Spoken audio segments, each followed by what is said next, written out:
시사 자키 정관용입니다.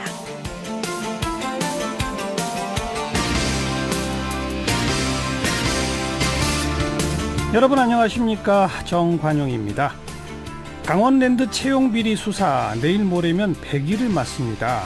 그런데 오늘 오전에 이 수사 축소 외압이 있었다라고 최초에 폭로했던 안미영 검사가 기자회견을 열어서 문무일 현 검찰총장이 수사에 외압을 가했다, 이렇게 주장해서 또다시 이슈의 중심이 되고 있죠. 과연 어떤 얘기인지 안미영 검사의 법률 대리인입니다. 김필성 변호사 잠시 후 스튜디오에서 직접 만나보겠고요. 2부 시간에는 어제 원희룡 제주도지사 후보에게 계란 투척하고 폭력을 행사하고 자해소동을 벌이면서까지 제주 제2공항 건설을 반대하는 그 시민단체 이야기 들어보겠고요. 한 달도 채 안 남은 지방선거 주요 지역의 지지율 지금 어떻게 나오고 있을까요? 배종찬의 민심 코너에서 함께 읽어보고요. 밖에서 본 한국 코너에서는 북핵 폐기, 또 싱가포르 북미 정상회담 관련된 외신 보도 정리해보겠습니다. 잠깐 광고 듣고 시작하죠.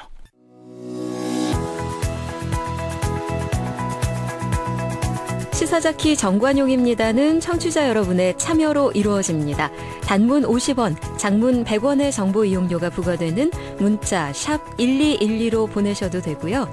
CBS 어플리케이션 레인보우로는 무료로 의견 남기실 수 있습니다. 아주 편리하게 방송을 다시 들으실 수도 있는데요. CBS 레인보우를 통해서도 가능하고요. 팟캐스트 그리고 팟빵을 통해서도 언제든 지난 방송 함께 하실 수 있습니다. 강원랜드 채용비리 수사 외압을 폭로한 안미연 검사, 오늘 다시금 기자회견을 열고 문무일 검찰총장이 바로 그 외압 의혹의 당사자다라고 꼭 찍어서 검찰총장을 지적했습니다. 그러자 대검찰청은 사실과 다른 주장이다라고 즉각 반박을 했는데, 오후에는요, 이 강원랜드 채용비리 수사를 현재 담당하고 있는 수사단에서 문무일 검찰총장이 약속과 달리 수사 지휘권을 발동하고 있다, 이런 사실까지 또 폭로가 돼서 일파만파입니다. 자, 오늘 그 기자회견장에 함께 하셨던 안미연 검사 측의 대리인입니다. 김필성 변호사를 스튜디오에 직접 모셨습니다. 김 변호사 어서 오십시오. 네, 안녕하십니까. 네. 김필성입니다. 예. 지난 2월 달에 안미연 검사가 폭로한 거잖아요. 네, 그렇죠. 외압이 있었다. 네.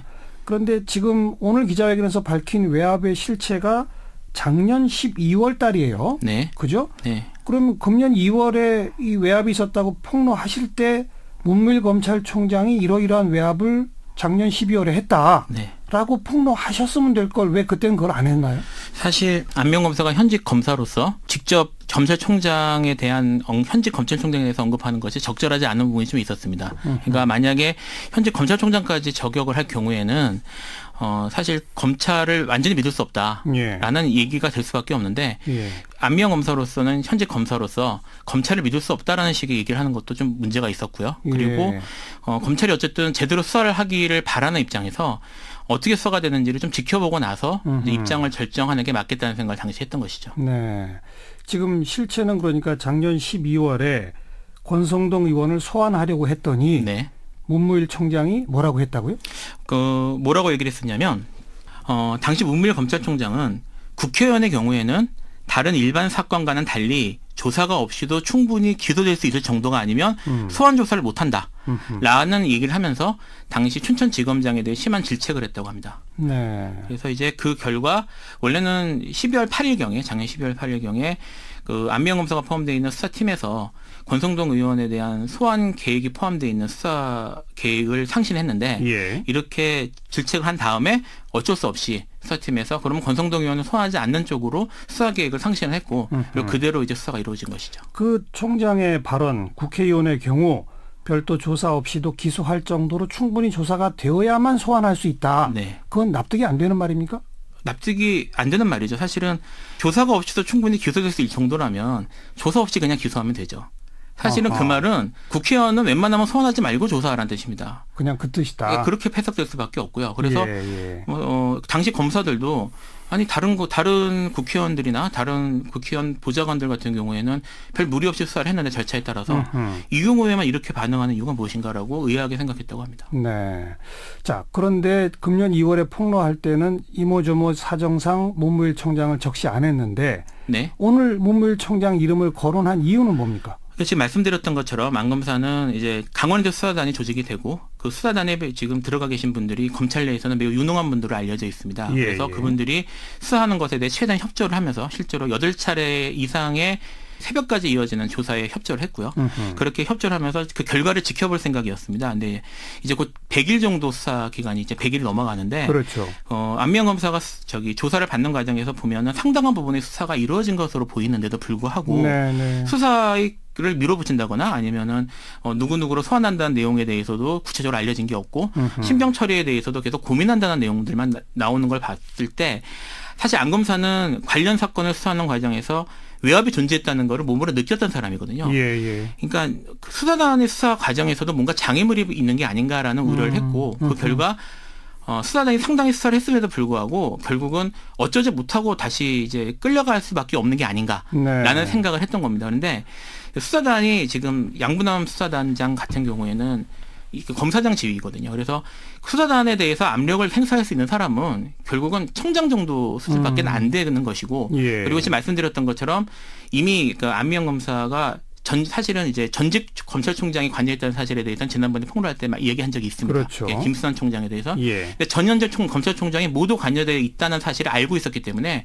이 레벨에 지금 현재 수사단에도 현직 검찰총장이 관여했을 가능성이 충분히 있다는 우려를 하게 됐고, 네. 그러면 지금은 결국 이 얘기를 해야 되는 상황이 된 것 같다. 그렇군요. 이렇게 판단하게 된 것이죠. 그러자 그 문무일 총장은 질책한 건 맞으나 서로 견해가 달라서 민주적으로 조정하는 과정이었을 뿐이다라고 했고, 네. 그러자 오후에 이 현재 수사단에서 원래 이 수사단 구성할 때 문무일 총장은 독립적으로 운영하도록 하고 수사 과정을 보고도 받지 않겠다라고 했었죠. 그렇죠. 그런데 지난 5월 1일부터 수사 지휘권을 발동하고 있다면서요? 그렇게 지금 얘기를 들었습니다. 저도. 예. 바로 그것도 권성동 의원이 남북 정상회담이 있던 4월 27일 날 소환됐는데 네. 조용히 소환됐죠. 그러니까. 네. 그리고 구속해야 되겠다라고 하니까 거기에 대한 지휘권을 지금 발동하고 있다는 거 아니에요? 문무일 총장이. 사실 저희가 수사 내용을 공유받는 건 아닙니다. 하지만 지금 보도된 내용으로 볼 때는 지금 말씀이 맞는 것 같습니다. 그 수사단의 이런 입장 자료에 대해서 대검 측은 대검과 협의되지 않은 입장 발표다. 여기까지만 지금 입장이 나오고 있어요. 네, 그 정도만 나온 걸로 보입니다. 그러니까 우리 김필성 변호사 보시기에는 예. 작년부터 문무일 총장은 수사 과정에 개입을 하고 수사를 방해하고 네. 지금 이 채용 비리 수사단의 수사 과정에도 여전히 계속 개입하고 있다 이거 아닌가요? 사실은 이제 저희가 직접 무슨 총장으로부터 안미영 검사가 지시를 받은 건 아니니까 여기에 대해서 그렇다라고 단정적으로 말씀드리기 좀 어렵습니다. 하지만 구체적인 정황이나 내용들을 볼 때 그럴 가능성이 매우 높다고 판단을 했었고, 그리고 지금 수사단의 수사 상황을 볼 때 그리고 언론에 나오는 내용들을 볼 때 지금도 그런 외압이 작용하고 있는 것이 아닌가라는 우려를 했던 것이죠. 네. 권성동 의원 구속 여부는 아직도 결정이 안 됐죠? 그런 걸로 보입니다. 그래서 오늘 기자회견에서의 요구 사항은 핵심적으로 뭡니까? 세 가지 정도로 정리해서 말씀드릴 수 있습니다. 이제 가장 기본적으로는 강원랜드 채용 비리 사건, 그다음에 수사 외압에 대한 성역 없는 수사가 가장 중요할 것이고요. 이 과정에서 방해하는 세력들이 사실 있었던 게 아닌가 의심이 됩니다. 그런 세력들이 있는 경우에는 당장 방해행위를 멈추고 공정한 수사가 이루어질 수 있도록 촉구를 하는 것. 그리고 이미 수사를 방해하는 행위들이 있었다면 거기에 대해서도 또 다른 철저한 진상조사, 그리고 필요한 경우에 기소라든지 이런 것들이 이루어져야 된다고 생각합니다. 네. 그러면서 구체적인 실명을 여럿 거론하셨죠? 네, 그렇죠. 우선 문무일 총장이 있고요. 네. 그다음에 김우연 반부패부장. 네, 그렇죠. 오세인 전 고검장. 네. 그 정도 지금 언급이 됐습니다. 검찰 고위직으로서는. 네. 어떻게 생각하세요? 왜 이렇게 권성동 의원에 대해서는 다른 사람과 좀 다를까요? 수사가? 사실 그분에 대해서는 저희도 추측하는 게 없는 건 아닙니다만 이제 결국은 정치인이기 때문에 권 의원님께서, 그래서 정치적으로 어떤 의도가 있는지에 대한 추측이라서 저희가 좀 구체적으로 말씀드리기는 어렵습니다. 근데 이제 어쨌든 법사위원장이고 그래서 상당한 사법부에 대해서 그리고 검찰에 대해서 영향을 미칠 수 있는 지위에 있다는 것이 어느 정도 작용하지 않았을까라는 추측만 할 뿐이지 실제로 어떤 얘기가 오갔는지 저희가 알기는 좀 어렵습니다. 지금 이제 100일까지 조금 있으면 100일입니다. 네, 그렇습니다. 근데 이 사안이 정말 그렇게 수사하기 어려운 사안입니까? 그럴 수 있습니다. 왜냐하면 이게 사실 안 검사 입장에서는 수사를 할 때 더 나아가고 싶은데 다 차단했던 상황이었거든요. 근데 이제 수사단 같은 경우에는 이미 안 검사의 폭로에서 시작이 됐기 때문에, 그리고 또 수사 훨씬 더 힘이 실려 있는 상황이었기 때문에 더 수사를 했을 겁니다. 근데 이게 어디까지 연결돼 있을지는 사실 안 검사도 추측할 수 없는 상황이었거든요. 어디까지 지금 책임을 지고 누가까지 책임을 지는까지는 알 수 없는 상황이었기 때문에 수사 결과에 따라서는 검찰 최고위층이 상당히 많은 사람들이 연루돼 있다면 수사가 오래 걸릴 수밖에 없었을 것 같습니다. 예. 이게 지금 전직 검찰총장 관련돼 있고요. 네. 게다가 정권이 바뀌었습니다. 네. 바뀐 정권에서의 새 검찰총장도 역시 관련돼 있습니다. 네. 그렇죠? 네, 그렇죠.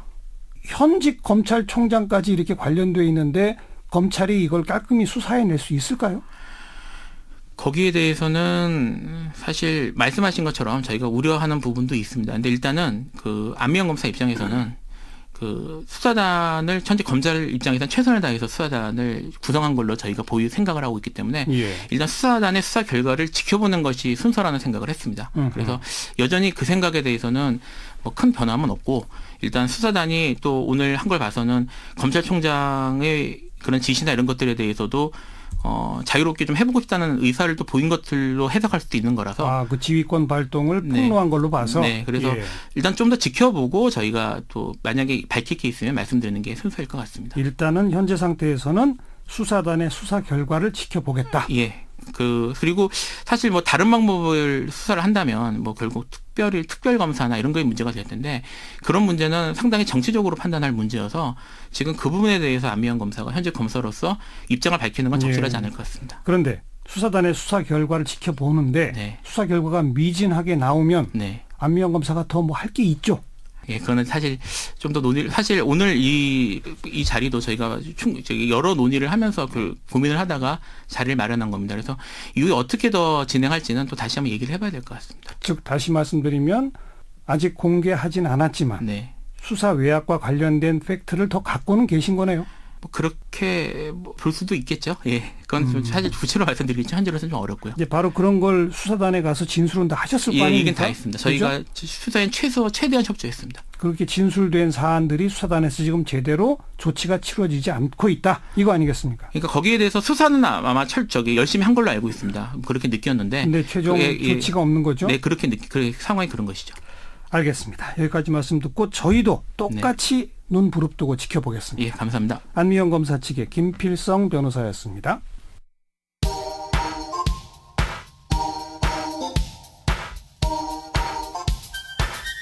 시사자키 정관용입니다. 여러분은 지금 CBS 라디오와 함께하고 계십니다. 저는 출근길 김현정의 뉴스쇼 김현정입니다. 오늘 하루 화제가 된 뜬 뉴스들 정리해드립니다. 프레시안의 이명선 기자, 어서 오세요. 안녕하세요. 첫 번째 뜬 뉴스는요? 네, 원희룡 제주지사 후보의 딸이라고 밝힌 인물이 원 후보의 폭행 사건을 호상으로 표현해 논란입니다. 이 글의 앞뒤 맥락을 좀 짚어야 할 것 같아서 읽어드리자면요. 싫어하시고 욕을 하시는 것은 저는 개인의 자유라고 생각합니다. 실컷 욕을 하셔도 좋습니다. 반대표 던지시고 비방하고 무슨 짓을 하셔도 좋습니다. 제가 부탁드리는 거 하나는 제발 몸만 건드리지 말아주세요. 계란 던지시는 것도 좋습니다. 때리지는 말아주세요. 아까 소식을 듣고 제일 먼저 든 생각이 아빠가 호상당해야 할 텐데 라는 생각이더군요. 미워하셔도 좋으니 제발 목숨이나 신체만은 건드리지 말아주셨으면 좋겠습니다. 현재 해당 글은 삭제됐지만 목숨이나 신체만은 건드리지 말아달라와 같은 호소를 보면 호상이라는 표현은 글쓴이의 실수가 아니었을까 싶습니다. 예, 그러니까 무병장수하다가 돌아가신 분들 호상 이렇게 표현하는데 좀 적절치 못한 표현이 쓰였다, 이거죠? 그렇습니다. 웃어야 할지 울어야 할지 모르겠다, 이렇게 좀 당황스럽다라는 의견이 대부분인데요. 몇몇 누리꾼들은 그동안 문제가 된 정치인의 아들, 딸과 비교하며 호상이라는 표현을 문제 삼기도 했지만 단어 하나 가지고 물고 늘어질 건 아니다라는 식으로 자정정화되는 분위기입니다. 맞아요. 단어 하나 가지고 물고 늘어질 게 아니고 전체적인 맥락은 폭력은 안 된다. 그렇습니다. 반대는 좋다. 이런 취지니까요. 잠시 후 2부 시간에 이 폭행 원인이 된 제주 2공항 문제 다룰 예정이니까 그때 또 다시 한번 좀 생각을 나눠보고요. 다음 소식은요. 전두환 전 대통령 회고록이 재출간됐지만 또다시 출판 금지됐습니다. 법원이 5.18 광주민주화운동을 폭동이라고 한 것은 왜곡이라며 삭제하라고 지시했는데 전두환 전 대통령 측이 이 부분을 그냥 검게 가린 채 다시 냈습니다. 아하. 결국 5월 단체들이 재출간된 회고록도 허위 사실이 40군데가 넘는다며 출판 및 배포 금지 가처분 신청을 했고요. 법원이 이를 받아들인 겁니다. 예. 전두환 전 대통령은 현재 사자명예훼손 혐의로 불구속 기소된 상태인데요. 공판에 들어가게 되면 법정에 출석해야 합니다. 네. 제가 지금 스튜디오에 앉아 있긴 한데 뒤에서 이런 말이 들리는 것 같습니다. 왜 나만 갖고 그래? 예. 다음 뉴스는요. 구피 많이들 키우시죠? 번식력도 좋고 구피? 키우기도 쉬운 어종인데 물고기 열대어요. 열대어의 구피. 네. 예. 이 열대어 구피가 사는 하천이 경기도에 있다고 해서 화제입니다. 정말요? 네. 이 구피를 키우는데 필요한 조건은 딱 하나거든요. 따뜻해야 한다. 예. 저희 사무실에서도 이 구피를 키우고 있는데 온도계까지 설치해가며 수온을 25도 이상 유지되도록 관리하고 있을 정도입니다. 예. 그런데 경기도 이천 죽당천에 이 구피가 대량으로 산다는 소식이 퍼지면서 일명 구피천으로 불리고 있습니다. 어허. 물고기 동호인들이 현장을 찍어 유튜브에 올리면서 널리 알려졌는데 구피가 이처럼 노천에서 살 수 있는 이유는 인근의 열병합 발전소 덕분입니다. 죽당천은 발전소 냉각수가 흘러서 겨울에도 따뜻하다고 하네요. 또 수질 관리가 잘 되고 있어서 구피 외에도 다른 물고기들이 눈에 띈다고 합니다. 열병합 발전소, 이것도 기후변화 때문인가 했는데 그건 아니네요. 네, 그렇습니다. 예. 하지만 그럼에도 불구하고 몇 가지 문제가 있는데요. 열대어 외래종이 자연 하천에 유입된 것, 그리고 향후 집단 폐사할 경우 환경 문제가 발생할 수 있습니다. 예. 전문가들은 구피가 생태계 교란종은 아니라고 말합니다. 그건 그나마 다행이네요. 네. 하지만 개체수가 크게 늘어날 경우 주변 생태계에 영향을 미칠 수 있어 위해성 평가가 필요하다고 하는데요. 환경부도 조사에 나서기로 했습니다. 네. 여기까지 수고하셨어요. 감사합니다. 프레시안 이명선 기자였어요. 윤태곤의 뉴스 사이다.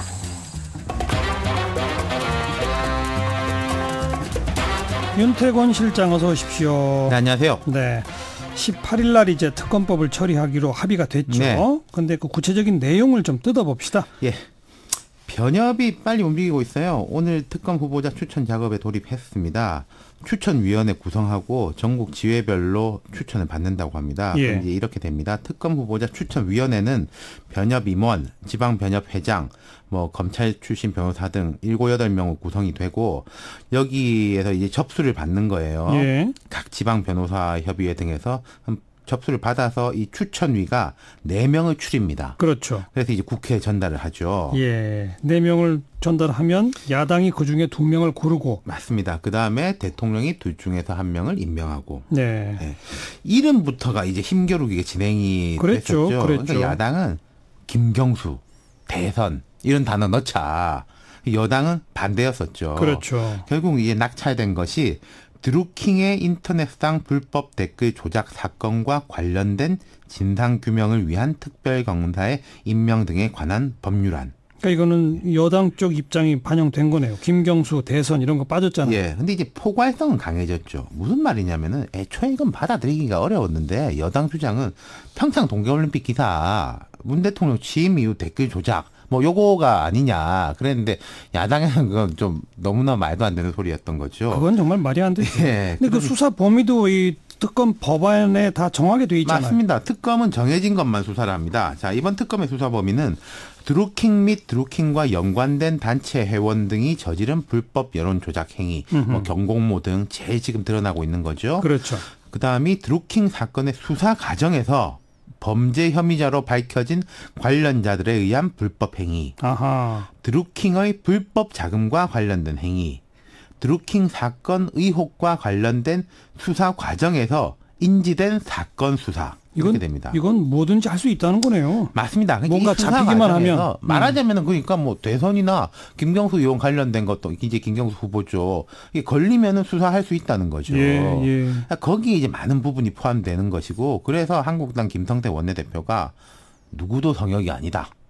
라고 이제 뭐 이렇게 이야기하고 있어요. 뭐 청와대, 대통령 이런 언급은 안 하지만은 예. 이게 이제 같은 말인 거죠. 아니 뭐 성역이 있어서는 안 되죠. 그렇죠. 그리고 지금 여기 법에 딱 규정되어 있는 게 수사 과정에서 뭔가 인지되거나 밝혀진 것, 그렇죠. 뭔가 근거가 있으면 네. 해야죠. 그리고 거기서 밝혀졌는데 예를 들어서 이건 특검 범위가 아니니까 수사 못한다 덮고 갈 수 있겠습니까? 예. 안 되는 근데 거죠. 아까 대한변협이 4명 하면은 야당이 2명 고른다고 그랬잖아요. 예.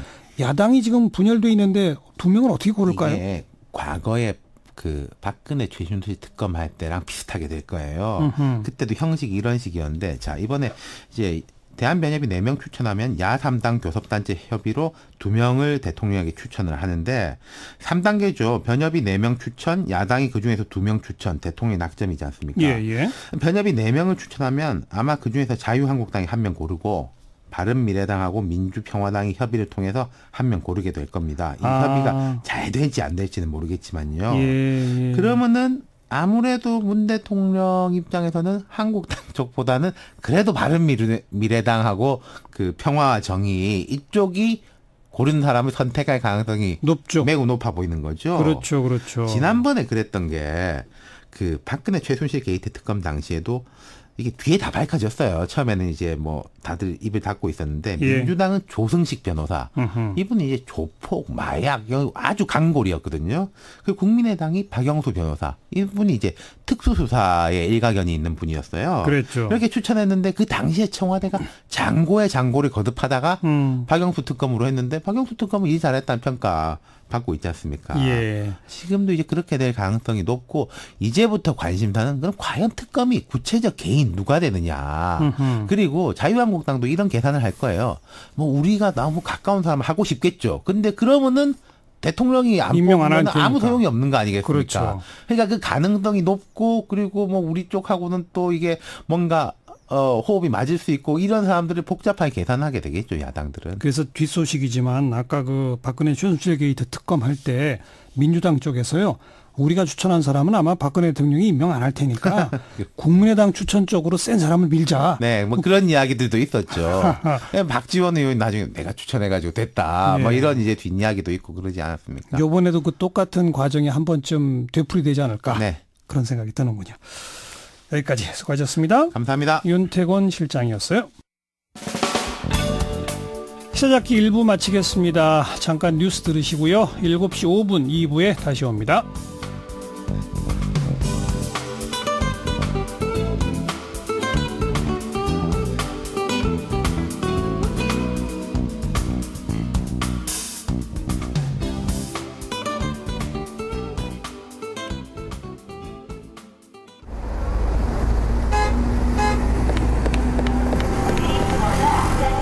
퇴근길에 만나는 알찬 뉴스 정보, 한림국제대학원대학교 정관용 교수가 진행하는 시사자키 정관용입니다. 어제 제주도지사 후보 토론회 도중에 원희룡 후보가 한 참석자로부터 폭행을 당하는 일이 벌어졌죠. 그런데 그 폭행을 하고 또 자해까지 한 그 당사자 김모 씨, 제주 제2공항 건설 반대 주장하면서 단식 농성까지 했던 제2공항 성산업 반대대책위원회 부위원장으로 알려졌습니다. 그래서 다시금 제주 제2공항 건설에 대한 논란이 관심을 모으고 있는데요. 자, 제2공항 성산업 반대대책위원회의 강원보 집행위원장을 연결해 봅니다. 안녕하세요. 네, 안녕하십니까. 어제 그 현장에 계셨다고요? 예, 저도 현장 제일 앞쪽에 앉아서 있었습니다. 근데 우리 강원보 집행위원장도 깜짝 놀라셨나요? 예, 저도 아주 굉장히 멘붕 상태인가요. 부위원장께서 왜 그렇게까지 하셨을까요? 예, 평상시에 원희룡 후보에 대한 그런 이 감정을 많이 갖고 있었습니다. 그 일방적인 그 제2공항 추진하는 과정에서의 문제라든가 서로의 그 좀 앙금이 있었던 걸로 알고 있습니다. 예. 혹시 그 반대대책위원회 안에서 내가 그렇게 폭행하겠다라고 혹시 예고하거나 알린 바 없습니까? 아유, 그 말도 그렇게 해서 저희한테 이익될 게 뭐가 있겠습니까? 오히려 예. 또 우리를 더 안 좋게 만들리는데 저희들이 그렇게 결례가 있겠습니까? 예.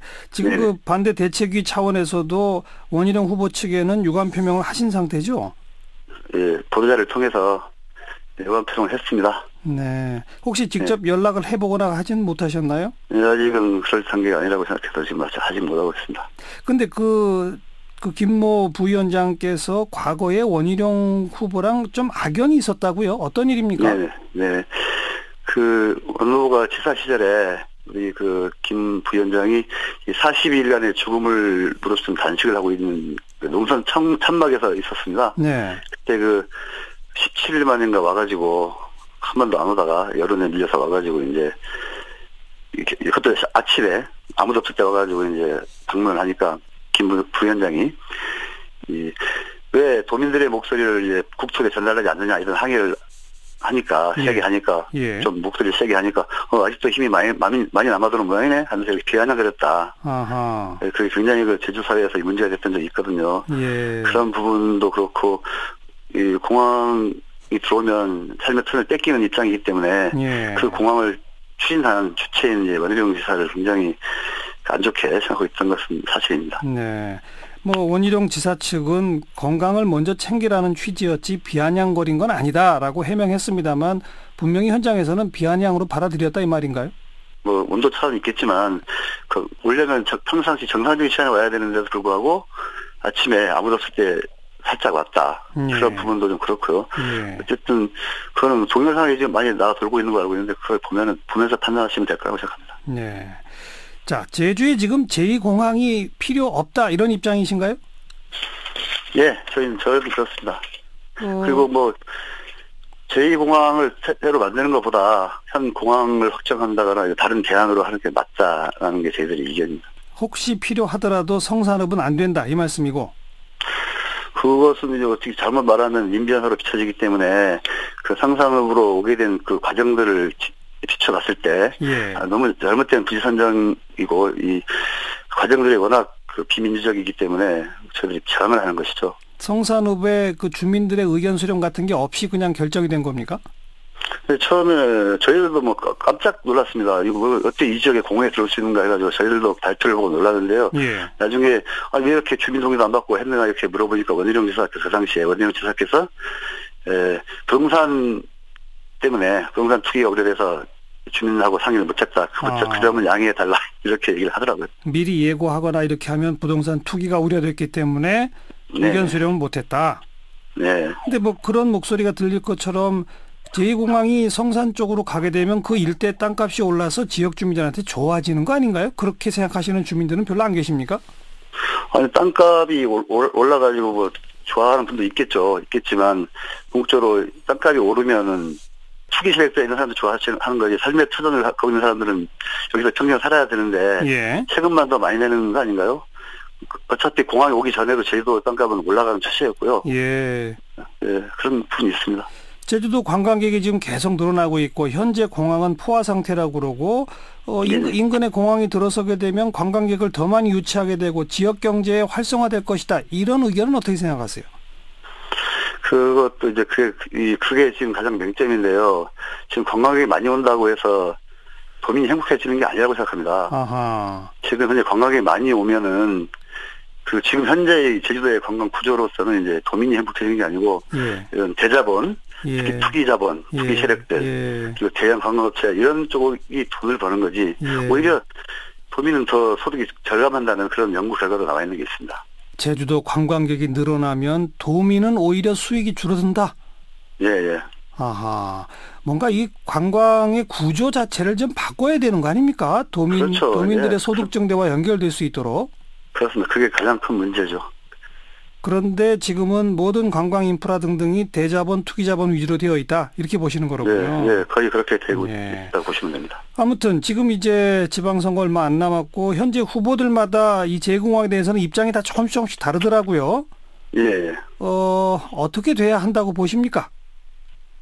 지금 보면은 어제 토론회에도 나왔지만 민주당의 문대리 후보, 그럼 바른미래당의 장성철 후보, 녹색당의 공원영 후보는 이제 전면 백지화를 포함해서 원점 재검토하거나 새로운 검토가 필요하다고 얘기를 했습니다.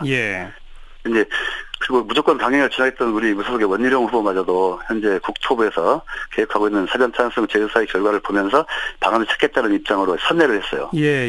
그리고 자유한국당의 김방원 후보도 찬성은 하지만 원칙적으로 제주도의 환경 수용 능력을 감안한 면밀한 검토가 필요하다. 이렇게 한 발씩 더 뒤로 물러섰는데요. 예. 그런 부분들이 지금 현재 도민 사회에서 이 논의 구조를 통해서 도민이 원하는 쪽으로 가는 게 맞다. 결국 제주도의 미래는 제주도민이 결정해야 된다. 그렇죠. 이런 입장입니다. 도민의 의견을 충분히 수렴해서 다시 결정해달라 이 말씀이시군요. 네. 네네. 그래도 어쨌든 그런 폭행 사태는 안 좋은 거죠? 네, 저도 그렇게 생각하고 입장문을 냈습니다. 뭐 우리 청취자분들께 한 말씀만 하시죠. 그 부분에서.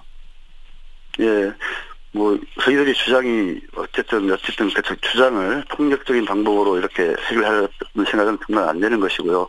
특히 이번 사건에 대해서 이제 저희들 같은 대책의 부위원장님이 개인적인 그런 일탈이지만 저희들은 머리 숙여 이 유감을 표합니다. 그리고 앞으로 절대 이런 일은 있어서 안 되는 것으로 생각합니다. 그래서 죄송한 말씀 드립니다. 그런데 인터넷 일각에서 그 김 부위원장이 단상으로 올라왔을 때 원 후보가 가만히 있는 모습을 보고 뭐 혹시 짜고 치는 연기 아니냐라고 하는 설도 있는데 그건 어떻게 생각하세요? 그건 좀 너무 나가 그렇게 적절치 못한 생각이라고 생각하고요. 이 연기할 사이가 아닙니다. 제가 봤을 때도 아무리 정치를 하더라도 그 상황에서 찰나에 연기한다는 건 있을 수 없는 것이고요. 오늘 또 서로 아니까 뭐 나한테 뭐 상의하러 왔구나 이렇게 가만히 있었을 거라고 생각합니다. 아는 얼굴이라서 그냥 가만히 있을 거라고 생각합니다. 그렇게 짜고 칠 연기할 사이가 아니다 두 사람은. 그 정도의 건 아니라. 여기까지 듣죠. 고맙습니다. 네네. 네, 제2공항 성산읍 반대대책위원회 강원보 집행위원장이었습니다.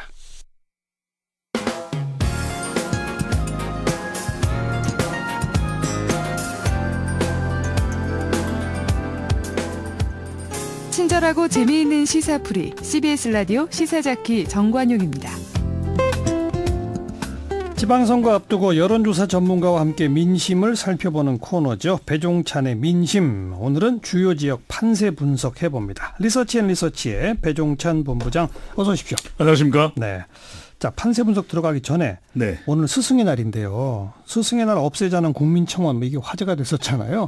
혹시 스승의 날 없애자 그러지 말자 조사된 게 있나요?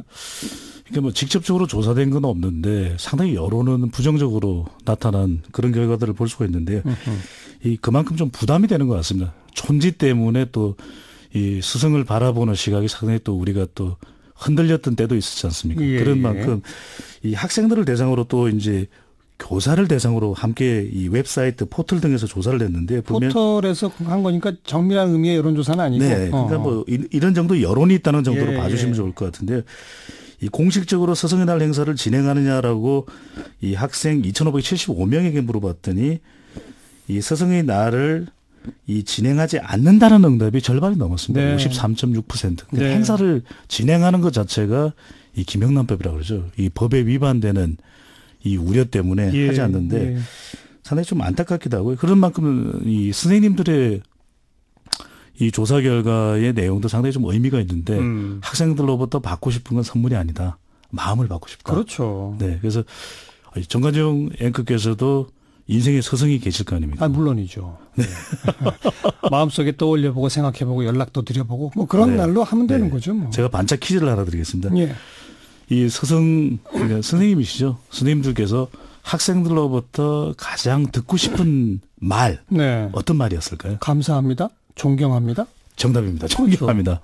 존경합니다. 이 이야기를 정말 듣고 싶어 하기 때문에 이제 카네이션 이게 꽃을 달아드리는 것까지도 이 관련 법 때문에 우리가 신경 쓰고 이 걱정해야 되는 좀 이런 건 좀 벗어나야 되지 않을까 싶기도 하고요. 존경합니다를 자꾸 하면 되는 거예요. 또 하나 궁금한 게 6월 13일 날이 지방선거인데 6월 12일 날이 북미 정상회담이잖아요. 이건 투표율에 영향을 어떻게 미칠까요? 투표율에 영향을 미치는 게 6월 12일 북미 정상회담이 있다는 것보다는 가는 이 북미 정상회담으로 가는 과정이 계속해서 관심이 모아지고 있거든요. 그렇죠. 지금 뭐 연일 뉴스는 트럼프 대통령의 입에 모아지고 있거든요. 또 김정은 위원장이 어떻게 행동하는가 비핵화 관련돼서 지금 뭐 폐쇄하겠다. 실험장을 이런 이야기가 나오기 때문에 결과적으로는 판이 기울어지면 기울어질수록 이 국민들이 투표를 안 하는 경향이 분명히 생깁니다. 선거에 관심 집중이 떨어지니까? 아마 이 선거 또 정치 이슈에 대한 뭐 관심이 워낙 또 전문가이시기도 하니까 기억나시죠? 2007년 대통령 선거. 대통령 선거 이명박 후보 쪽으로 어느 정도 판이 기울어졌을 때 그렇죠. 기울어지다 보니 당시 이 정동영 후보 DY가 얻었던 득표가 뭐 4분의 1 조금 넘는 수준이었거든요. 그러다 보니까 투표율이 역대 대통령 선거 중에서도 낮은 네. 63%를 기록했거든요. 그런데 지난 대선 기억해 보십시오. 얼마나 이 치열한 대선 국면이 진행되다 보니 이 토론에 대한 관심도 높았지만 투표율도 높았거든요. 70% 후반 정도. 그렇죠. 그런 만큼 이번의 경우에도 투표율이 낮아지지 않을까라는 생각이 듭니다. 우려스러운데요. 네. 이 풀뿌리 민주주의의 상징이 지방선거거든요. 그런 만큼 좀 투표 꼭 하셨으면 좋겠습니다. 역대 지방선거 투표율은 대선이나 총선보다 또 낮잖아요. 낮았거든요. 그런 이유가 이 선거는 투표할 대상이 적을수록 더 투표율이 높아지는 성격이 있습니다. 그렇죠. 더 관심이 모아지는데 그렇죠. 관련된 내용에 대해서 충분한 정보가 없다 보면 정작 투표장에 가는 적극성이 떨어지거든요. 예. 지방선거 7장에 투표를 해야 됩니다. 그렇죠. 교육감 후보가 누군지, 기초의원이 누군지. 복잡해서 안 간다 뭐 이런. 네. 벌써부터 깜깜이 선거가 된다라고 하는 걱정들이 있는데 투표장 꼭 가셔야 됩니다. 물론 뭐 누가 누군지 잘 모를 수 있는데요. 집에 선거 공보 다 오거든요. 그거를 찬찬히 한 30분만 보면요. 다 보여요. 그거 찬찬히 보시고 꼭 투표하러 갑시다. 네, 정말 정관장 의원께서 말씀 주셨는데 우리가 이 시간을 좀 내야 될 것 같습니다. 유권자들도 이제는. 네. 예. 자, 이제 주요 지역 판세. 먼저 서울부터. 네, 서울 판세. 과연 어떤 판세가 있을까 많이 궁금해하시는데 이미 서울도 좀 기울어진 조사 결과로 나타나고 있습니다. 물론 앞으로 이제 공식 선거 운동에 들어가면 이 선거 이 판세의 변화도 오겠지만 가장 큰 이유는 대통령 지지율이 워낙 높고요. 정당 지지율도 높고 이런 상황에서 이 박원순 후보, 박원순 시장에 대한 피로감도 있지만 현직이라고 하는 안정감 이 부분도 플러스로 작동이 되는 걸로 보이는데 이 한국리서치가 KBS와 한국일보의 의뢰로 지난 11월 12일 실시하고 13일 발표했는데요. 서울 800명 유선 RDD 및 통신사 제공 무선 가상번호 조사였고요. 표본오차 95% 신뢰 수준 플러스 마이너스 3.5%포인트 성연령 지역 가중시가 적용됐고요. 그 정도까지만 말씀하시면 돼요. 네, 알겠습니다. 그랬더니 숫자가. 네. 거의 말씀을 다 드렸는데 응답률만 소개해드릴게요. 응답률 15.9%. 나머지 사항들은 열심히 홈페이지에서 확인하시면 될 것 같고요. 자, 박원순 후보가 53%로 절반 넘었습니다. 네, 안철수 바른미래당 후보가 15.2%, 자유한국당 김문수 후보가 10.5%. 글쎄요, 이런 조사 결과 다른 조사 결과도 크게 다르지 않았거든요. 그렇다면 현재 이 최근의 판세를 보면 일강이야기라고 말씀드리는 것이 맞을 듯합니다. 네. 안철수, 김문수 누가 2등 하느냐 경쟁 그게 오히려 관심사가 되는 지금까지의 상황으로는 그러네요. 네, 그렇긴 한데요. 이제 우리가 2등 후보가 누가 될지를 보는 것도 물론 중요하기는 한데 사실은 선거에 나선 사람들은 다 당선을 꿈꾸거든요. 당연하죠. 그만큼 절대적으로 더불어민주당 후보들이 상당히 경쟁력을 보이는 이번 지방선거 과연 야권은 어느 정도의 성적을 거둘지 이 점도 중요할 것 같습니다. 예. 그다음 또 관심사가 경남입니다. 네. 경남은 지금 어떤 결과가 있습니까? 예. 드루킹과 관련돼 있는 지역이기 때문에 더 관심이 모아지는데 최대 격전지이기도 합니다. 이곳에서도 KBS 한국일보 조사인데요. 응답률은 18.7%. 이 조사 결과 보면 드루킹 영향이 있었나? 이런 이야기도 생각이 드실 것 같은데요. 김경수 더불어민주당 후보가 46.2%로 절반에 육박한 조사 결과였고 김태호 자유한국당 후보는 27.8%, 김유건 바른미래당 후보가 1.9%인데 이번 선거는 세대 대결이라기보다는 거의 대부분의 세대에서 더불어민주당 후보들이 상당히 경쟁력이 높게 나타나는데 경남도 보면 20에서 40대까지 김경수 후보가 더 경쟁력이 있는 결과로 나타났고 김태호 후보가 60세 이상에서만 경쟁력을 보이는 것으로 나타났습니다. 46.2대 27.8. 네. 이것도 격차가 상당하네요. 적지 않습니다. 네. 다른 조사도 비슷한 추이죠? 아직까지는? 네. 다른 결과도 크게 다르지가 않고요. 가장 큰 이유는 이 지역에서 김태호 자유한국당 후보가 딜레마가 있습니다. 도지사 2번 했잖아요. 네, 근데 자유한국당 후보가 자유한국당 당의 지지율이 워낙 또 낮은 데다가 또 이미 이 지사를 역임했었기 때문에 여기에 대한 평가도 또 뒤따르고 있거든요. 문제는 뭐냐면 자유한국당 이 공천 파장의 여진이 계속 있는 곳이 유권자가 가장 많은 곳입니다. 창원. 창원에 지금 현직 시장이 자유한국당 소속이었는데 지금 무소속으로 출사표를 던졌거든요. 안상수 시장 탈당했죠. 네, 예, 그럼요. 예. 그러다 보니 여기서 보수 자유한국당 유권자들이 결집되지 않고 이 김해 양산도 이 김경수 후보가 상당히 경쟁력이 있는 것으로 나타난 여기도 유권자들이 많습니다. 그렇죠. 지역적 딜레마 또 자유한국당의 낮은 지지율이 사실은 드루킹 논란이 주는 영향보다 더 큰 걸로 보여집니다. 네. 자, 그다음 부산 지역 지금 한국당 서병수, 민주당 오거돈 후보 리턴 매치예요. 네, 이게 제주 오늘 우리 방송에서도 제주 관련되는 이야기인데 이게 선거 때문에 되면 이게 폭행은 안 됩니다. 정말 안 되죠. 물리력 행사는 안 되는데 예. 이게 무슨 UFC도 아니고요. 제발 정말 선거는 선거대로 봐주셔야 될 것 같은데 이 부산도 염려되는 게 두 후보 간에 지금 이 상호 비방전이 정말 극에 달하고 있습니다. 근데 제주도도 제2공항 문제가 있거든요. 여기도 가덕도 공항 이슈가 있습니다. 그게 그렇죠. 첨예하게 이 대두된 문제이기 때문에 그런데 이 지역도 마찬가지로 정당 지지율과 대통령 그러니까 부산 선거를 가리켜서 오거돈 후보 바로 옆에 문재인 대통령이 서 있다 이런 이야기를 하고 있거든요. 예. 그래서 오거돈 후보가 최근 조사 결과를 보면 거의 2배 이상 앞서는 그런 조사 결과가 나타나고 있습니다. 사실 지난 2014년에는 이 서병수 후보하고 거의 정말 간발의 차이였거든요.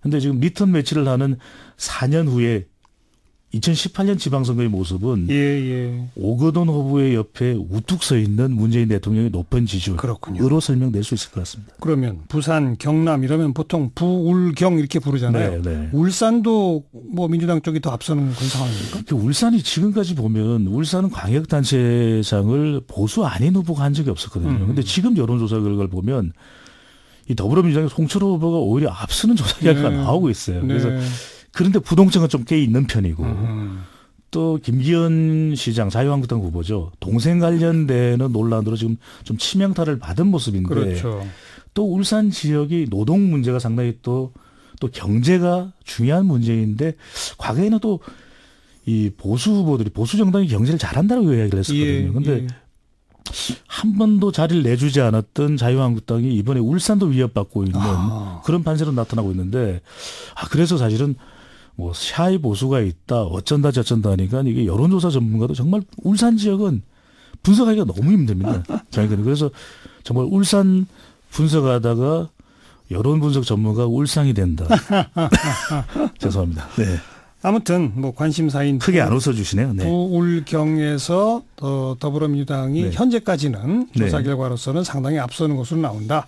뭐 이 추세가 그대로 유지된다면 지방선거 광역단체장 기준으로는 자유한국당은 대구 경북 말고는 별로 기대할 데가 없다. 이렇게까지 말할 수 있겠네요. 대구 경북은 사실 거의 조사된 내용들이 많이 없는데 대구의 경우에도 지금 임대윤 후보가 뭐 30% 정도 30% 대로 설명을 드리겠습니다.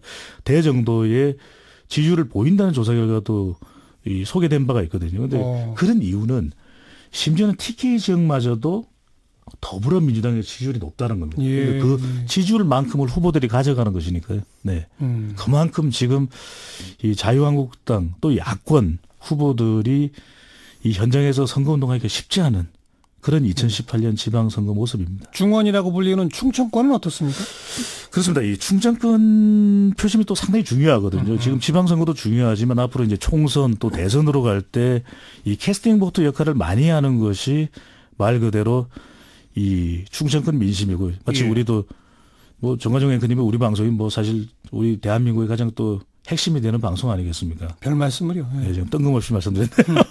근데 충청권에 지금도 보면 4자리가 걸려 있는데 가장 한 단어로 설명되면 정당 지지율과 대통령 지지율입니다. 그대로 그러니까 나온다?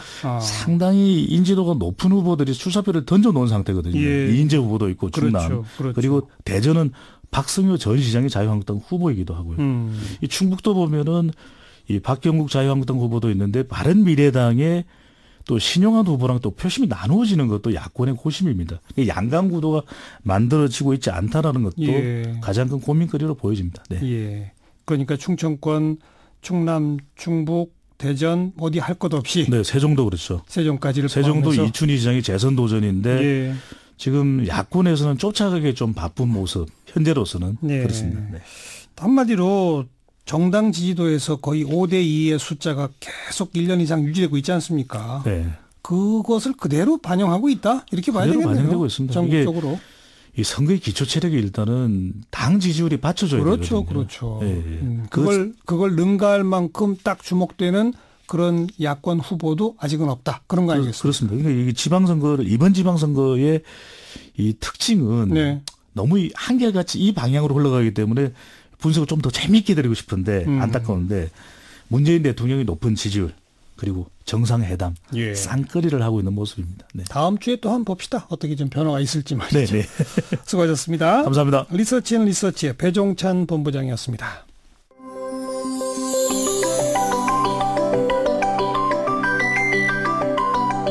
지금 여러분께서는 한림국제대학원 대학교 정관용 교수가 진행하는 시사자키 정관용입니다를 듣고 계십니다. 사운드 오브 뉴스로 이어갑니다. 김민아 기자 어서 오세요. 안녕하세요. 첫 번째 소리요. 네, 소리. 첫 번째 소리 같이 들어보시죠. 소리가 준비가 안 됐나 보죠, 갑자기? 네, 이게 대단히 중요한 소리이기 때문에 준비하는 데 시간이 좀 걸리는 것 같습니다. 자, 첫 번째 소식은 아무튼 어떤 겁니까? 내일 남북 고위급 회담을 한다고 했는데 이 판문점 선언 이행을 위한 고위급 회담이 내일 판문점 남측 평화의 집에서 이제 열리게 됐거든요. 예. 원래 우리는 어제로 하자고 제안을 했었는데 내일로 하자 이렇게 바꿔서 북한이 다시 답신을 한 그런 상황입니다. 뭘 논의하게 됩니까? 누가 오는지를 보면 대략 어떤 주제가 논의될지 알 수가 있는데요. 일단 이성건 조평통 위원장이 단장으로 오고 김윤혁 철도성 부상, 원기루 체육성 부상, 박용일 조평통 부위원장, 박명철 민족경제협력위 부위원장 등이 대표로 온다고 합니다. 예. 그래서 우리도 이를 고려해서 지금 카운터 파트너가 될 수 있는 사람들로 대표단을 짜서 지금 막 이제 언론에 보도를 하고 있는 그런 상황입니다. 철도 이야기하고 체육 이야기하고 경제협력 이야기한다 이거네요. 그렇습니다. 일단 동해선, 경의선 철도 도로 연결 사업 그리고 8월 아시안 게임 공동 참가 및 단일팀 구성 이게 이제 주요하게 논의가 될 것으로 보이고요. 네. 또 민족경제협력위원회 말씀드렸는데 이게 과거에 개성공단에 남북 경협사무소 있을 때 거기에 상주했던 이 기구거든요. 그래서 판문점 선언에서 합의한 남북 공동 연락사무소 관련 논의를 아마 하게 될 것이다 이렇게 좀 예측이 되고요. 그거 개성에다 하기로 했잖아요. 그렇습니다. 예. 또 이제 6.15 공동선언 채택 18주년 기념 남북 공동행사 개최 그리고 5월 중에 개최하기로 한 장성급 회담 이것도 일정을 확정을 해야 되겠죠. 네. 또 8월 15일 날 이산가족 상봉을 하기로 했는데 이제 이걸 논의할 적시장 회담도 개최하기로 했는데 이것도 좀 시급한 문제 아니겠습니까? 네. 이런 것들이 논의가 될 것으로 보입니다. 내일 그래서 이제 남북이 만나는 건데 그러려면 이제 우리 내부 정리를 해야 되니까 오늘 당정 협의가 있었죠. 오늘 고위당정청 협의가 진행됐습니다. 일단 이행이 시급한 사안으로 이 산림협력과 6.15 남북 공동회사 준비가 좀 주요하게 논의가 됐는데요. 지금 뭐 6월 15일이 한 달 남았고 이건 이제 민간이 주도하는 것이기 때문에 좀 준비를 좀 시급히 할 수 있도록 해줘야 된다는 것이죠. 네. 좀 6.15 남북 공동행사를 판문점에서 진행하는 뭐 그런 아이디어도 논의가 됐다고 하는데요. 또 산림협력의 경우에는 현재 이제 황폐화되어 있는 북한의 산에 나무를 심어서 올해 장마철 피해부터 좀 막아보자 이런 취지거든요. 그렇죠. 특히 이 대목은 이제 인도적 지원 이런 데 해당되는 것이기 때문에 경제적 지원을 금지하고 있는 유엔의 대북 제재에는 저촉이 되지 않는다는 게 정부의 판단이어서 좀 힘이 실리는 사안입니다. 네. 하지만 철도라든지 이런 얘기를 하다 보면 뭐 또 민족경제협력위원회 뭐 이런 얘기 하다 보면 아무래도 제재와 또 연관이 될 수밖에 없으니까 너무 진도가 빠른 거 아니냐 이런 지적도 지금 야당 쪽에서 나오잖아요. 그래서 오늘 당정청 협의에서는 좀 속도 조절로 해석될 만한 그런 얘기도 같이 이제 나온 그런 상황입니다. 이제 그 판문점 선언 국회 비준에 대한 논의가 좀 심도 있게 오간 것인데요. 뭔가 서두르지 말고 법제처라든지 이런 데다 거쳐서 절차를 좀 명확히 갖춰서 야당과 협의하면서 진행하자 그래야죠. 이런 얘기거든요. 예. 그래서 국회가 정상화됐으니만큼 여야가 생산적으로 협의하는 그런 모습을 볼 수 있었으면 좋겠습니다. 그래야죠. 자, 이번엔 소리가 준비된 것 같아요. 들어봅시다. 핵시험장이 협소한 점을 고려하여 국제기자단을 중국, 러시아, 미국, 영국, 남조선에서 오는 기자들로 한정시킨다. 네. 북한이 그 풍계리 핵실험장 폐기에 해놓은 행사에 기자를 부르는데 일본은 쏙 뺐어요. 그죠? 그렇죠. 그런 상황에서 또 우리에 대해서 이제 그 통신사, 방송사의 기자 한 군데씩 각각 4명씩 총 8명 초청한다. 이런 통지문을 북한 조평통위원회가 보내왔다라고 오늘 통일부가 또 밝혔습니다. 예. 초청 대상이 된 기자들은 중국 주재 북한 대사관을 거쳐서 전용 비행기를 이용해서 원산의 숙소 및 기자센터로 이동하게 된다고 하는데요. 이 원산에서 핵실험장까지는 열차를 이용하게 되고 26일이나 27일에 다시 베이징으로 귀환하는 이런 일정이 통보가 된 상황입니다. 한 곳 통신사, 한 곳 방송사. 그렇습니다. 어디요? 이게 정확히 어딘지 지정을 했는지 여부가 좀 논란이었는데 일단 정부는 북한이 뭐 지정을 해서 이 요구를 한 것은 아니다라고 해설을 하고 있고요. 우리 내부에서 정하면 되는 거겠죠? 그렇습니다. 그런데 이제 통신사, 방송사라는 게 어떤 의미냐. 이게 좀 북한이 생각하는 것과 우리가 받아들이는 게 다를 수가 있으니까요. 그걸 좀 이제 따져봐야 되는데 방송사를 따로 언급하고 있는 것은 영상 촬영을 좀 염두에 둔 걸로 보인다라는 거거든요. 예. 영상이 좀 필요하니까요. 일단 우리 정부는 이 취재 매체를 뭐 통신사, 방송사 이렇게 제한하지 말고 우리가 구성할 수 있는 재량권을 좀 달라 8명 내에서 우리가 알아서 좀 구성해 보겠다. 이런 취지로 북한과 다시 협의를 할 예정이다. 이렇게 밝히고 있습니다. 예, 북한이 이렇게 기자들을 여러 나라에서 부른다는 얘기는 이제 확실히 믿도록 해주겠다. 의구심을 해소하겠다는 거 아닙니까? 그렇습니다. 정말 그렇게 돼야죠. 그렇죠. 그러기 위해서라도 좀 북한이 정확하고 투명하게 보도를 좀 보장해 주는 게 중요할 것 같은데요. 아울러 우리 정부가 내일 남북 고위급 회담에서 핵실험장 폐기 행사에 IAEA 등의 어떤 국제 전문가들이 참여할 수 있도록 해달라. 이 요청을 하기로 했다는 보도도 나왔습니다. 예. 이제 미국 전문가들이 많이 하는 얘기인데 우리도 가서 이 요구를 좀 제기해 본다. 이런 얘기인 것이죠. 예. 이런 부분에 대해서도 북한이 좀 전향적 태도를 보인다면은 논의가 더 잘 될 것 같습니다. 그렇죠. 기자들은 아무래도 이 핵 관련 전문성이 없을 수 있으니까 그렇죠. 전문가도 포함시키자 이거 아닙니까? 맞습니다. 예. 다음 뉴스 소리도 들어보겠죠. 면접 시험에 참여한 SR 소속 면접관과 특혜받아 입사한 자녀들의 부모들과 서로 잘 알고 지내는 사이라는 것을 확인했습니다.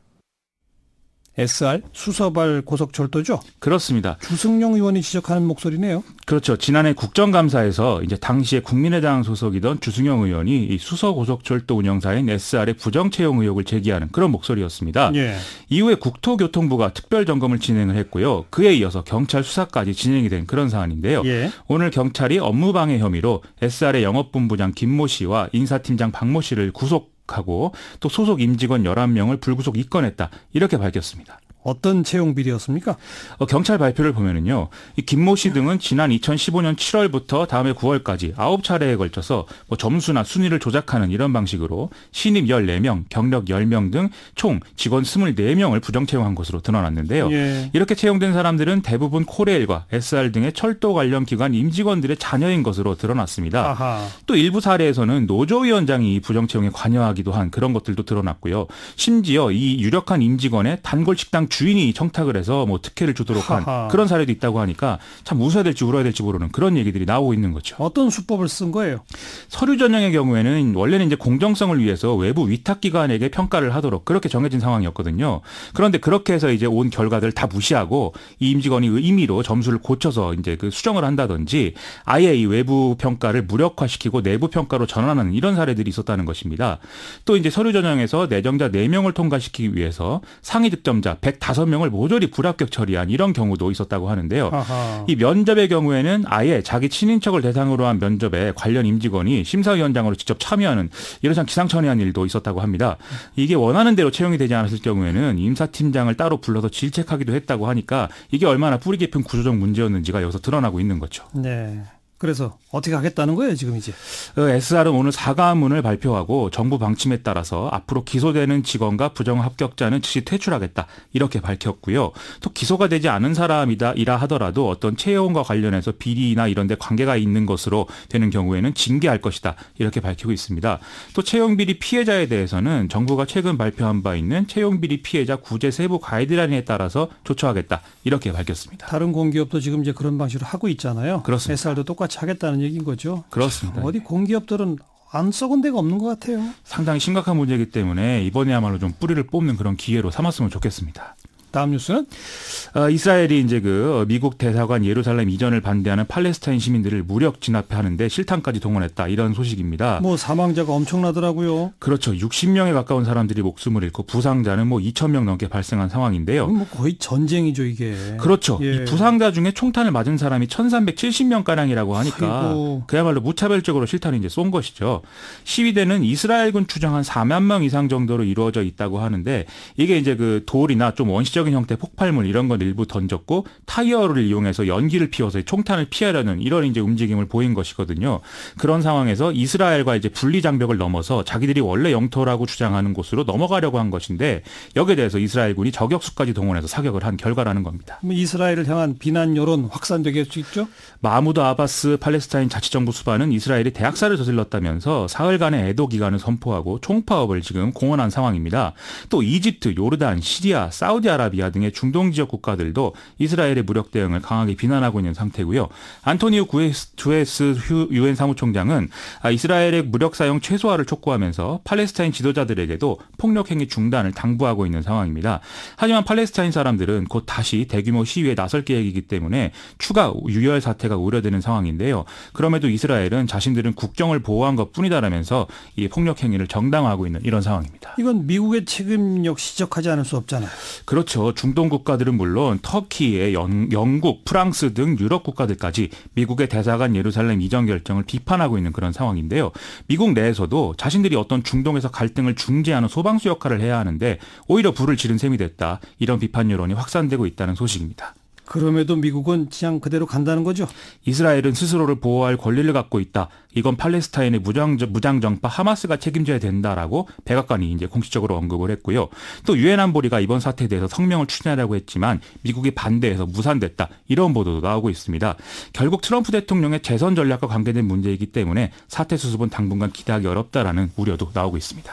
아이고, 중동 걱정입니다. 수고하셨어요. 고맙습니다. 김민아 기자였습니다.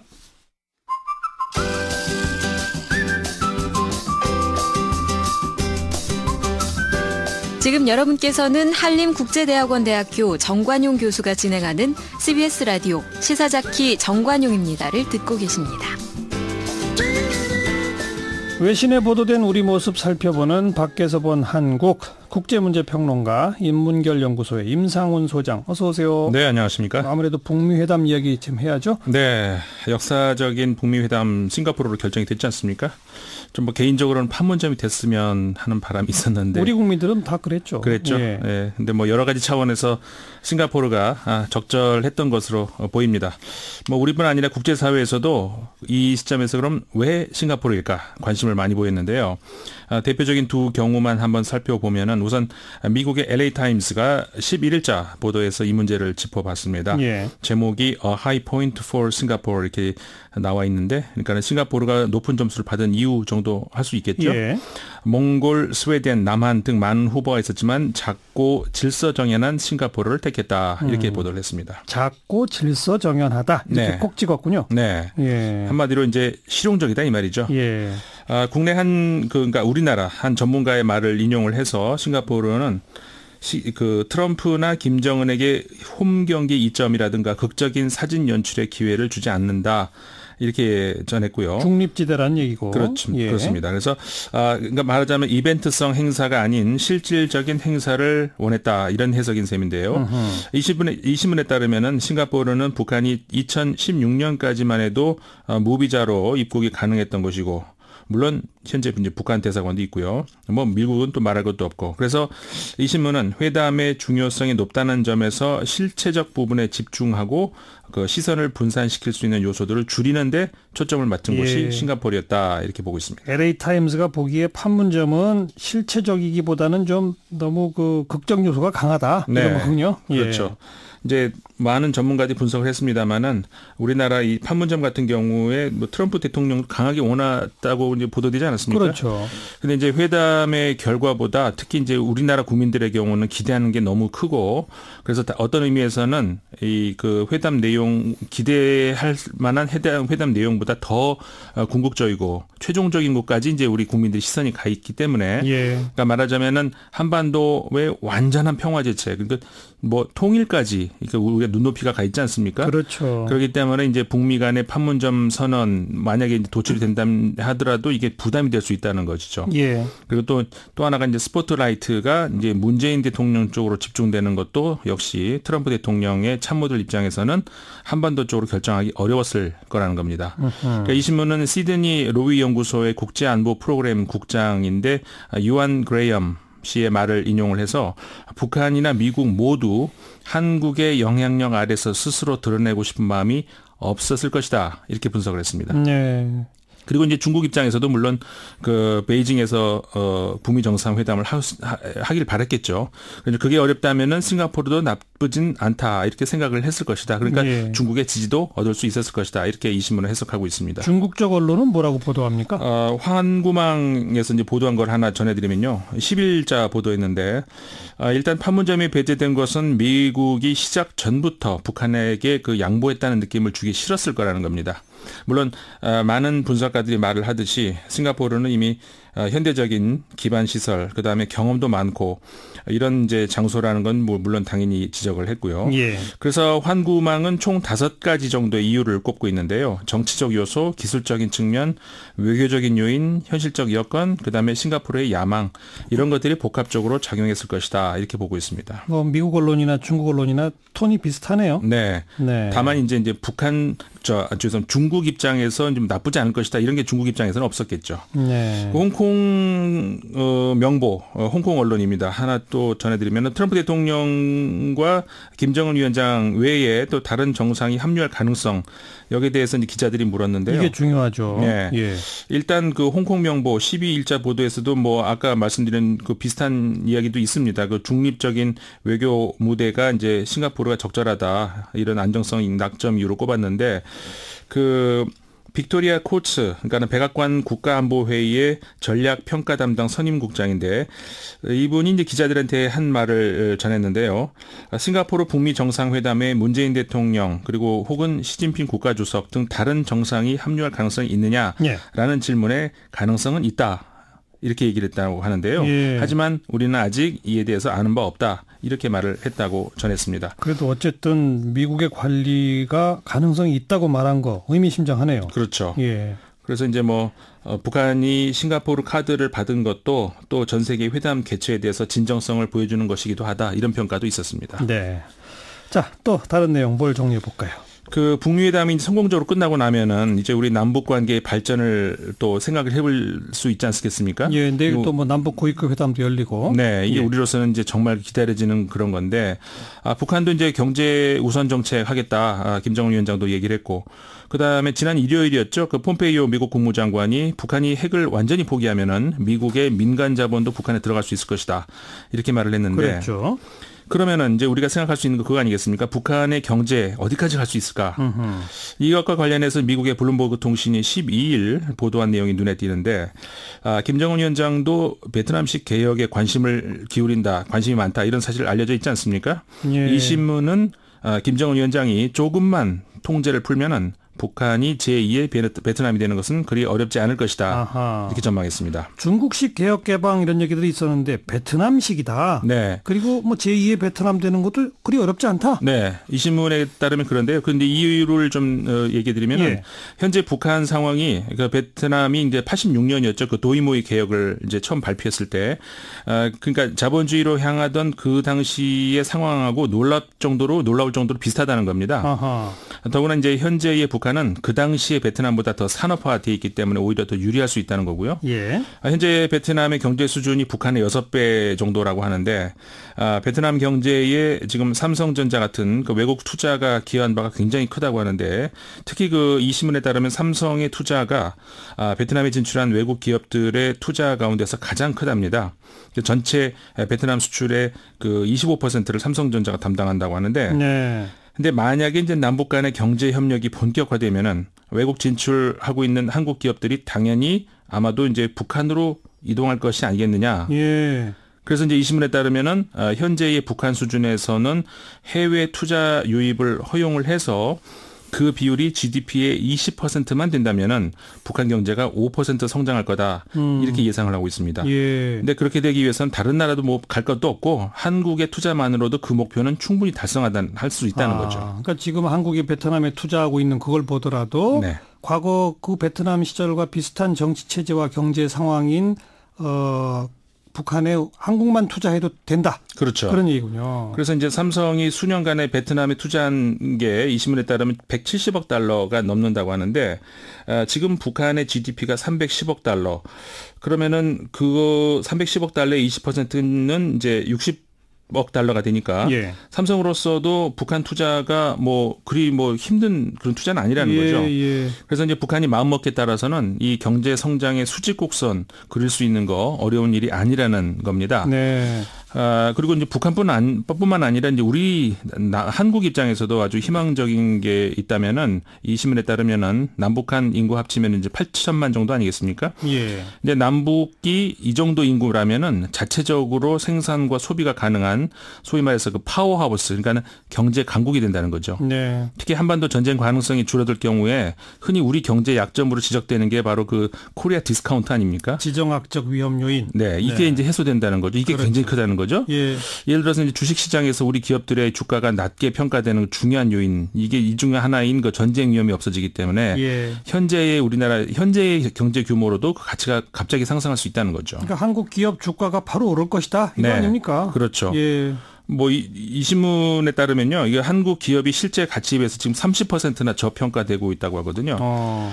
그 이유가 이제 물론 다른 예를 들어서 재벌들의 불건전 지배구조 이런 것들도 물론 있지만 이 전쟁 위험 때문이 이제 크다는 건데 네. 그래서 이제 올해 들어서 벌써 그 외국인들의 그 심리적으로 한반도 전쟁에 대한 우려가 이제 점점 사라지면서 1월 이후에 외국인들의 채권 매입 규모가 170억이 넘었다고 합니다. 그다음에 달러 대비 원화의 변동성도 낮아지고 있다고 하고 그 신용 디폴트 스와프라고 하지 않습니까? 그러니까는 예. 한마디로 쉽게 얘기하면은 부도 위험에 대한 부담률 정도로 얘기할 수가 있는데 이게 이제 최근 5년 이래 지금 가장 낮은 수준으로 떨어졌다고 하거든요. 네. 이 신문이 그렇게 이제 얘기를 하고 있고 그래서 이 신문은 지금까지는 북한이 한국 시장 안정에 도움을 줬다고 할 수는 없지만 앞으로 만약 김정은 위원장이 약속한 것을 지킨다면은 펀드 매니저들이 할 일이 갑자기 많아질 것이다. 하하. 이렇게 전망하고 있습니다. 블룸버그 통신의 분석이었어요. 네.